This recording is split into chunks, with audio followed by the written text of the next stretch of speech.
Assalamualaikum dan salam sejahtera kepada semua penonton yang sedang menyaksikan kita punya salam masuk kali ini. Selamat datang ke sesi Tanya Pakar. Okey, Putra Medical Center dan Genesis IVF, Women Specialist Center.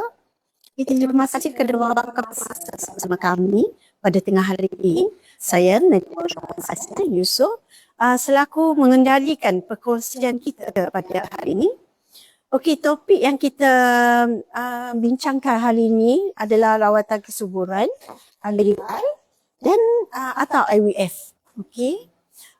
Topik yang kita mungkin setengah tu mungkin tak faham apa yang IUI ataupun permanian beradas. Okey, dan juga IVF bagi sabun uji. Okey, so seringkali perbincangan ni menjadi topik hangat untuk pasangan yang berusaha mendapatkan cahaya mata. Betul doktor? Benar? Okey. So jika ada sebarang pertanyaan, sila lontarkan pertanyaan anda ataupun sebarang komen pada kita punya di ruangan komen. Okey. Sebelum itu saya perkenalkan para panel jemputan kita pada hari ini, Dr. Farah Fatimi, pakar perunding obstetrik dan ginekologi di Putra Medical Center. Terima kasih Dr. Farah kerana sudi meluangkan masa pada hari ini. Terima kasih juga kerana menjemput. Ya. Okey, Dr. Farah boleh perkenalkan diri, mungkin salam perkenalan untuk kita semua. Assalamualaikum, salam sejahtera semua. Saya Dr. Farah Fatimi Osman. Saya actually ada visiting session ya di Putra Medical Center Kedah dan tempat utama praktis saya adalah di Genesis IVF and Women Specialist Center di Penang. Okay. So kepakaran saya bukan setakat dalam bidang obstetrik dan ginekologi. Saya ada ekstra penambahan dari segi fertility dan juga gynae cosmetology. Tetapi hari ini kita akan fokuskan untuk fertility. Yes. Okay. So sementara menunggu soalan daripada ruangan komen. Okey. Okey, boleh doktor terangkan apa yang dimaksudkan dengan kesuburan fertility? Okey, kesuburan ataupun infertility iaitu ketidaksuburan ya. Ada dua maksud sebenarnya. Okey, yang pertama kalau kita lihat kepada maksud secara definisi secara total adalah ketidakupayaan pasangan itu untuk mendapat cahaya mata setelah 12 bulan berusaha tanpa penggunaan kaedah kontraseptif. Okay. Dan bila kita juruskan dengan lebih mendalam, ia bergantung kepada usia wanita tersebut, iaitu bagi wanita yang berusia di bawah 35 tahun kita masih boleh mengambil masa sehingga 12 bulan. Tetapi bagi wanita yang berusia lebih daripada 35 tahun, tempoh percubaan itu kita singkatkan kepada 6 bulan. Kalau macam tu boleh saya rangkumkan sebagai macam umur juga mempengaruhi dalam usia perkahwinan tu. Yes. Ya. Umur wanita tersebut. Okey. Pasangan lelaki, umur ataupun usia pasangan lelaki tidak mempengaruhi. Oh, I see. So, okey. Pada tahap apakah seorang pasangan dianggap macam mengalami masalah kesuburan tu? Okey, kalau kita lihat ya, macam tadi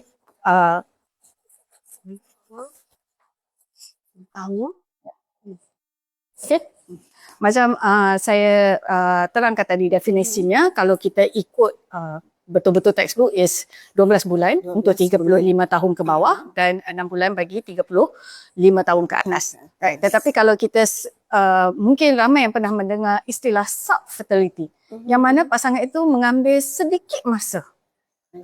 Maksudnya lebih 12 bulan dalam tempoh 12 bulan itu. Ada pasangan yang dalam tempoh 6 bulan yang pertama masih belum ada tanda-tanda kehamilan. Tetapi mungkin kalau kita tunggu sedikit lagi, mungkin dalam 1-2 bulan lagi sudah mencapai matlamat yang diinginkan. Yes. Dan istilah infertility ataupun mandul ya, membawa satu stigma yang amat berat dan besar, memberi impak yang besar kepada pasangan tersebut. So kadang-kadang bila pesakit datang untuk rundingan, so saya lebih suka menggunakan istilah subfertility. Oh, Okay. Tetapi selalunya dia interchangeable. Maksudnya bertukar tukar. Boleh kita gunakan subfertility ataupun infertility. Okey. So, dalam konteks infertility, adakah kedua-dua pasangan tu perlu menjalani ujian? Yes. So, setiap pasangan yang datang yang inginkan kehamilan ataupun dalam tempoh percubaan untuk hamil ataupun PVC, trying to conceive. So, memang kita galakkan kedua-dua pasangan itu datang pada setup yang sama. Bukan seorang datang dulu and then the next baru pasangan yang sebaliknya. So, bila kita berjumpa dengan pasangan tersebut serentak, so kita lebih memahami apakah permasalahan yang mungkin menyebabkan sedikit lewat ataupun menghalang kepada proses kehamilan tersebut. Ya, sebab kalau kita lihat secara statistik di Malaysia ni, 40% punca infertility datanya daripada pihak wanita. Selebih laginya 40% daripada pihak lelaki. Lagi 10% adalah gabungan pihak wanita dan juga lelaki. Dan selebihnya the remaining 10% tu, 10% itu berpunca daripada yang kita panggil unexplained. Yang masih Yang belum boleh lah. kita huraikan secara lanjut. Yes. Okay, selalunya dalam situasi apa IUI itu disarankan? Okey, kalau kita lihat ya, kaedah kita panggil assisted reproductive technique ataupun kaedah reproduktif berbantu ya, kita ada dua, iaitu IUI dan juga IVF. IUI maksudnya intrauterine insemination, iaitu inseminasi di dalam rahim. Okay. IUI adalah satu kaedah yang ringkas, yang bukan invasif, yang kita boleh kira sebagai first step. Langkah pertama. So, kadang-kadang orang tahu macam IUI ni perlu ke pembedahan. Okay. IUI tidak perlukan pembedahan sebab dia adalah satu langkah yang ringkas dan bila kita bercakap dengan tentang satu teknik yang ringkas, of course peluangnya bukannya amat-amat tinggi. Peluang keberhasilan itu mungkin tidak sampai 10%, tetapi kita kena melihat secara keseluruhan apakah yang menyebabkan kelewatan untuk proses kehamilan itu. Bukan semua pesakit ataupun bukan semua pasangan sesuai untuk IUI. Okey.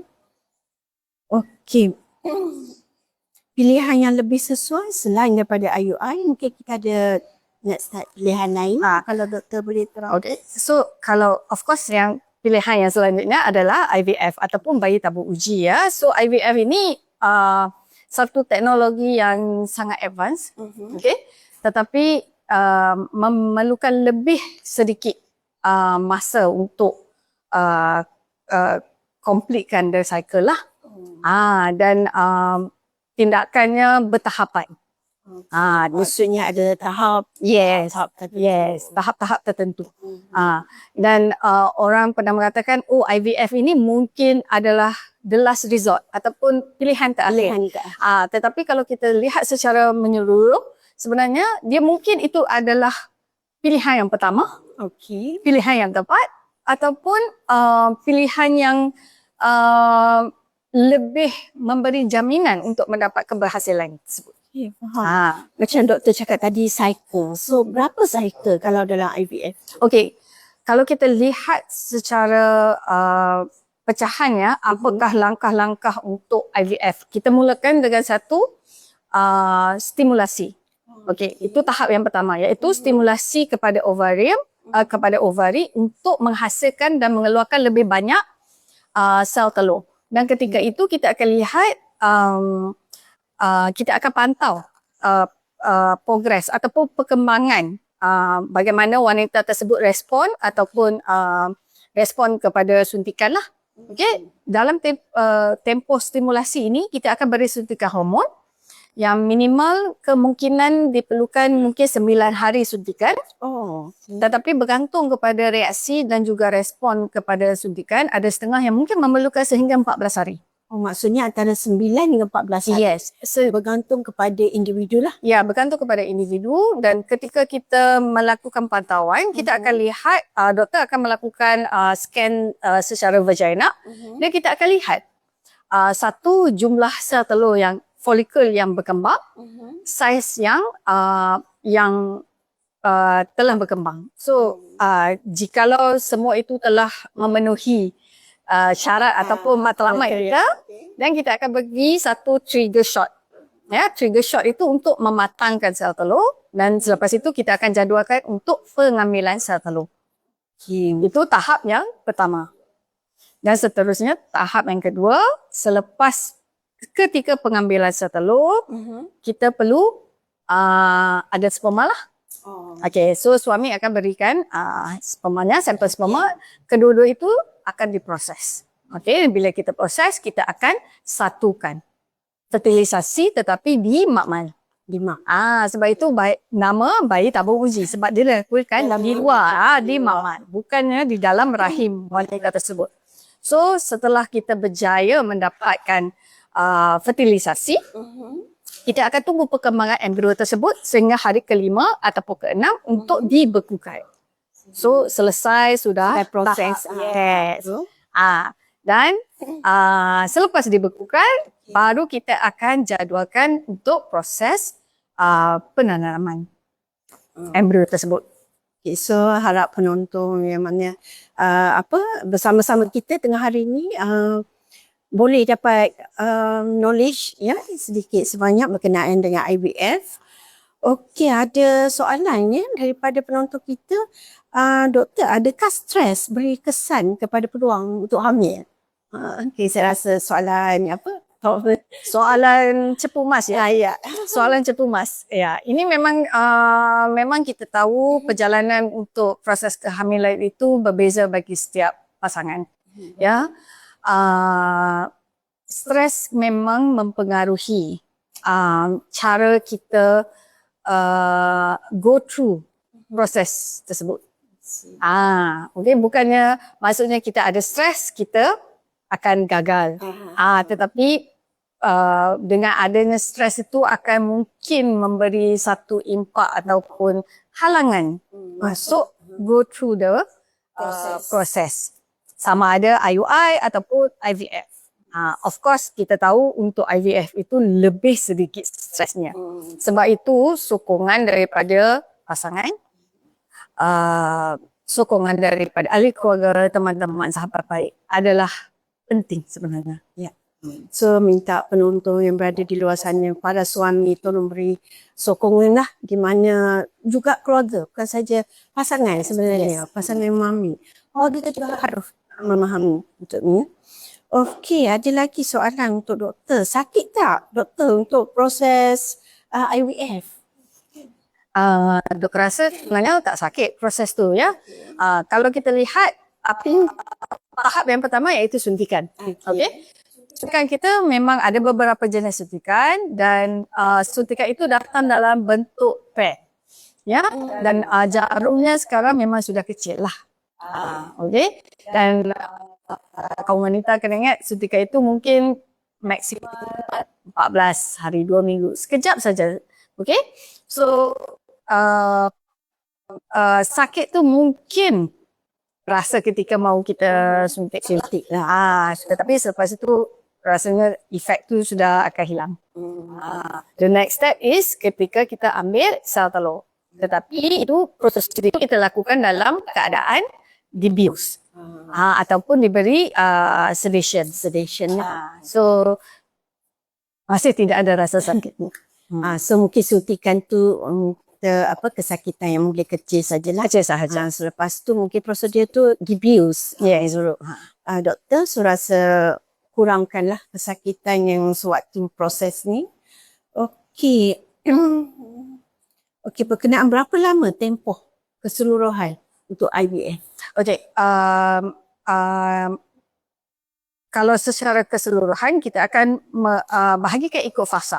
Ya, fasa stimulasi mungkin 2 minggu, 2 hingga 3 minggu sehingga pengambilan sel telur. Selepas itu, bila kita sudah bekukan embrio itu, then kita akan lakukan persediaan untuk penanaman embrio.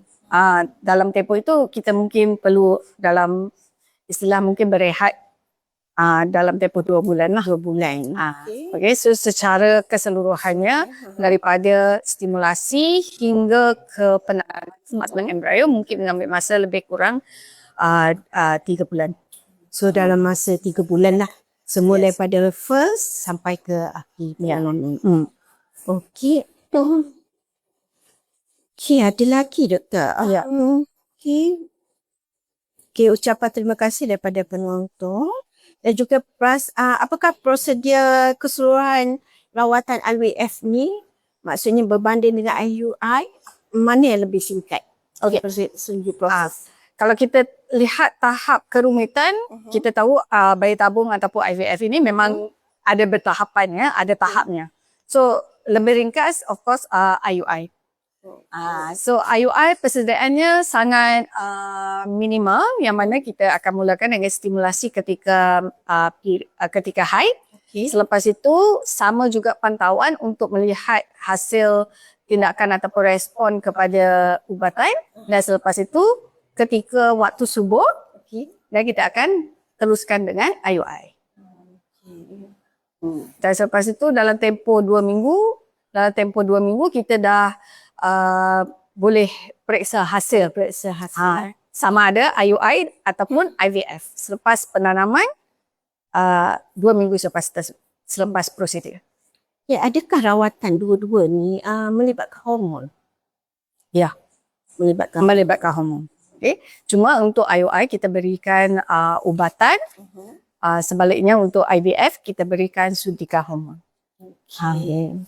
So kalau boleh penonton di luar sana tahu tahap kejayaan untuk IVF dan IUI? Kalau kita, seperti yang saya terangkan tadi, untuk IUI peluangnya mungkin tak sampai 10% sebab bukan semua pasangan sesuai untuk menjalani prosedur IUI. Ya, tetapi untuk IVF kita sudah hampir mencapai peluang hampir 70%.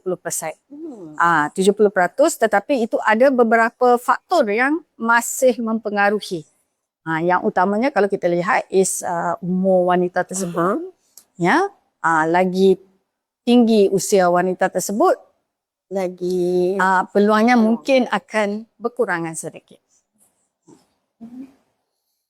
Okey, apakah persediaan? Kadang-kadang setengah orang ni dia nak tahu apa nak kena sedia sebelum menjalani rawatan IUI dan IVF.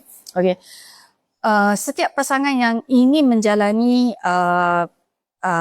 rawatan sama ada IUI ataupun IVF ya. Yang pertama, jumpa doktor fertility.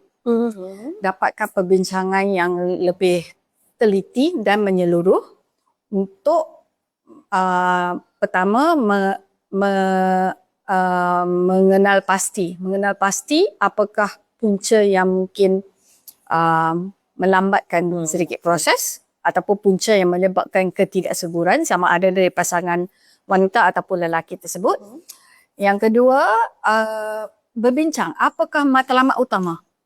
Ya, bukan semua pasangan yang ingin hamil mahu segera hamil. Yes, mahu segera hamil. Mungkin ada beberapa faktor seperti faktor kejaya yang mungkin akan menyebabkan pasangan itu belum bersedia untuk hamil, tetapi matlamat terakhirnya memang untuk mencapai kehamilan. Okay? Ya, ketiga, pemahaman tentang apakah prosedur yang perlu dilakukan ataupun apakah tindakan yang perlu diambil sekiranya ada permasalahan lain yang perlu diselesaikan sebelum permulaan proses IUI ataupun IVF. Okey, berkenaan dengan mitos dan fakta, setengah orang macam doktor cakap tadi kan, ada orang yang masih belum bersedia. Contohnya ada yang masih melanjutkan pelajaran dan ada serta-serta komitmen lah. Okey, lepas tu macam setengah ni ambil kita panggil OCP. Okay, untuk cegah hamil. Adakah itu mempengaruhi kesuburan, tahap kesuburan? OCP ataupun pil pencegah kehamilan tidak mengganggu ataupun mencegah tahap ataupun mengurangkan tahap kesuburan seorang wanita tersebut. Ya. So Maksudnya tak ada berkaitan lah dengan penggunaan OCP tidak, sebelum tidak. ni. Okey. Berkenaan mitos dan fakta lagi. Selalu orang bagi tahu IVF ni menghasilkan kembar.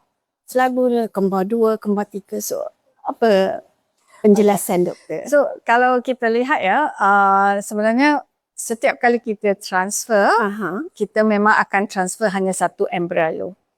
Okey, tetapi embrio itu masih ada potensinya sendiri untuk membelah ataupun membahagi di dalam. Sebab itu ada juga orang yang masih mendapat kehamilan kembar walaupun ditransfer hanya satu embrio. So maksudnya macam kita bukan rancang untuk Kita tidak merancang, tapi telah diberi bonus. selalu kan mitos. Selalu IVF kembar macam tu. Okey, sebelum sama juga mitos ni IUI sama dengan IVF. Maksudnya macam sama je, kaedah yang sama ataupun perawatan yang sama. Tidak, sebenarnya berbeza ya. So kalau kita buat pemaparan, IUI dan ataupun perbandingan antara IUI dan IVF. IUI prosesnya lebih ringkas berbanding dengan IVF yang memerlukan beberapa tahap. Tempoh untuk IUI singkat sahaja. Alright? Mungkin dalam tempoh 2 minggu sahaja sudah selesai. Tetapi berbanding dengan untuk IVF, tempohnya lebih panjang dan ada beberapa tahap selepas kita berjaya mendapatkan sel telur. Beberapa cycle yang kena harus complete. Selepas itu dari segi IUI, satu cycle bermaksud sehingga test beta HCG ataupun urine pregnancy test. Selepas itu perlu dimulakan. Jika gagal perlu dimulakan sekali lagi. Tetapi untuk IVF, jikalau kita berjaya menghasilkan lebih banyak embrio, the next step is hanya penanaman sahaja. So dari segi stages ataupun tahap untuk IUI dan juga IVF memang dah berbeza. Of course dari segi costnya, untuk satu teknik yang mudah dan ringkas lebih murah berbanding satu teknik yang memerlukan teknologi yang amat tinggi. Okey, berkenaan dengan mitos perawatan IUI ataupun IVF ni hanya untuk wanita saja. Apa pendapat doktor? Okey. So untuk hamil kita perlukan telur dan juga sperma. So kadang-kadang ada di dalam situasi yang mana kita tidak mendapat sperma secara semula jadi. Maksudnya suami itu tidak boleh mengeluarkan ataupun menghasilkan sperma. So maksudnya masih ada rawatan yang perlu dilakukan terhadap suami. Yes. Okay. So sama bukan pada wanita saja, juga para suami. Ya. Okey, apa efek kalau suami isteri bersama semasa haid? Semasa haid. Ya. Maksudnya? Semasa kedatangan haid. Saya rasa tidak ada masalah. Mungkin tidak Okay. ada, mungkin tidak berasa mungkin kurang selesa lah untuk wanita tersebut lah. Okey, kita tengok lain-lain soalan. Okey. Dalam situasi apa yang IUI disarankan? Kalau kita lihat ya, IUI mungkin akan disarankan untuk mungkin satu pasangan yang baru bernikah, mungkin baru berkahwin, yang mungkin mau mencuba satu teknik yang ringkas. Yang kedua, dari segi pihak lelakinya, sekiranya kualiti sperma yang rendah sedikit, masih boleh mencuba teknik IUI. Kalau dari segi wanita pula, sekiranya wanita itu mempunyai kitaran haid yang tidak teratur, ataupun tidak mengalami ovulasi. Yes. So untuk penonton kalau mana yang irregular menses, mungkin IUI. Masih boleh mencuba IUI. kalau ikut peluang kejayaan tu, compare dua ni, maksudnya adakah doktor terus sarankan IVF kepada pesakit? Okay, bergantung kepada pasangan tersebut. Ada yang setengah yang memang mahu satu penggunaan satu teknik yang lebih efektif ataupun lebih peluangnya. Dan of course kalau kita tahu melihat kepada statistiknya memang IVF lebih menjurus kepada matlamat tersebut lah. Okay. Sebab kalau kita lihat ya, bukan setiap kali kita lakukan prosedur IUI itu mendapat hasilnya. So ada segelintir pasangan yang memerlukan beberapa kali cycle-nya. Untuk hadapan, untuk berjaya hamil. Dan ada setengah juga di dalam situasi sebegitu yang kalau kita lihat kita telah mengoptimalkan setiap ubatan ataupun setiap teknik untuk hamil masih belum hamil dengan IUI, mungkin pasangan tersebut perlu go to the next step, iaitu IVF. Okey. Kalau berkenaan dengan pilihan utama lah untuk IUI dan IVF, apa yang doktor biasa terima daripada pasangan, mana yang diorang lebih pilihan memilih? Sebenarnya tiada pilihan yang tepat. Bergantung kepada pasangan tersebut ya, sama ada mungkin mereka mahu mencuba IUI first, IUI dahulu dan kemudian sekiranya tidak berhasil dan terus dilanjutkan kepada IVF. Bergantung kepada apa matlamat pasangan tersebut, apa punca ketidaksuburan pasangan tersebut, berapa usia wanita. Usia wanita memainkan satu peranan yang amat penting. So tahap keberjayaan ataupun keberhasilan apa-apa teknik reproduktif bergantung kepada usia wanita tersebut. Ya. Okay, berkenaan dengan IUI, macam doktor cakap tadi, ada bila kita gagal untuk IUI, kita cuba lagi untuk IUI. Bagaimana dengan IVF? Adakah sama kondisi ni? Ya, IVF walaupun kosnya amat tinggi ya, tetapi kita punya halangan ataupun cabaran adalah berkala dan bertahap. So ada kalanya daripada segi stimulasi sudah kita hadapi satu cadangan, satu halangan, ya. So maka apakah yang saya maksudkan dengan halangan ataupun rintangan, ya, yang mana ketika kita beri stimulasi sama ada jumlah selulonya agak kurang ataupun responnya mungkin kurang baik.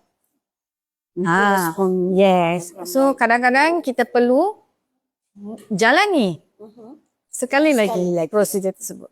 Ya. So sebenarnya tidak ada satu package yang sesuai untuk setiap pasangan. Setiap orang berbeza, setiap pasangan berbeza dan setiap prosesnya, halangannya berbeza-beza. Yes. Okay.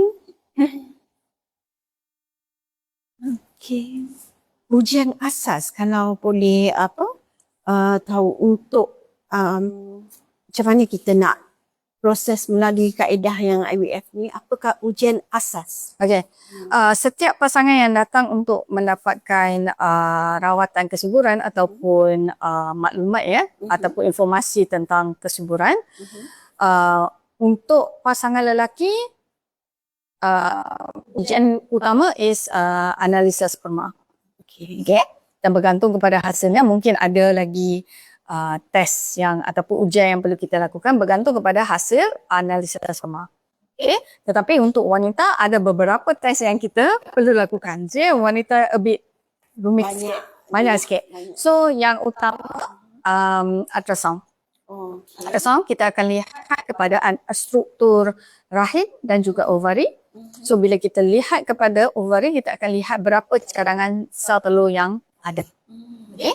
Nombor dua, lihat pada struktur rahim pula, kita akan lihat sama ada fibroid ataupun ataupun epididymitis yang boleh mengganggu proses perjalanan harian. Okay. Yang kedua adalah tes darah. Tes darah yang kita lihat pertama hormon, ya, beberapa hormon, tetapi hormon yang utama adalah AMH, anti-mullerian hormone. Okay. Anti-mullerian hormone ini akan memberi kepadan kepada doktor berapa cacah telur yang ada dan doktor sudah boleh predict, ya, mendapat gambaran awal bagaimanakah respons yang berdapat. Saya tertarik dengan doktor cakap berkenaan struktur. yes. So adakah ini juga ada salah satu yang doktor cakap halangan untuk ni? Ya, ada setengah wanita yang mana struktur rahimnya bukan seperti yang kita lihat dalam teks, ya. Okay, mungkin ada yang setengah yang mungkin ada 2 cabang rahimnya ataupun ada lapisan tisu di paling tengah. Yang itu mungkin ada beberapa wanita yang perlukan tindakan selanjutnya sebelum memulakan sama ada proses IUI ataupun tak. Sementara kita kesat struktur rahim ada rawatan lain lah. Dan tes yang terakhir yang mungkin kita akan lakukan adalah HSG, iaitu melihat kepada patensi tiub fallopian. Sama ada sumpatan ataupun tidaklah. So banyak kaedah-kaedah yang kita nak cara untuk sebelum kita pergi kepada kaedah ni, kita kena tengok pemeriksaan awal lah. Ya, pemeriksaan awal. Okey, alhamdulillah kita dah sampai ke penghujung sesi tanya pakar pada hari ini. Saya rasa untuk pertanyaan daripada penonton dan semua. Okey, terima kasih juga kepada Dr. Farah Fatimi atas perkongsian yang sangat informatif mengenai rawatan kesuburan, perbezaan IUI, IVF, kita punya pemeriksaan awal dan cara pengesanan, dan jangan lupa umur wanita mempengaruhi untuk ketidaksuburan ataupun proses kehamilan. Okey. Jangan lupa untuk mengikuti laman Facebook dan TikTok rasmi kami, dan untuk lebih banyak perkongsian info pada masa akan datang. Saya mengucapkan terima kasih kepada semua yang bersama kami. Jumpa lagi dan sesi tanya pakar akan datang. Terima kasih. Terima kasih, Doktor. Terima kasih, sama-sama.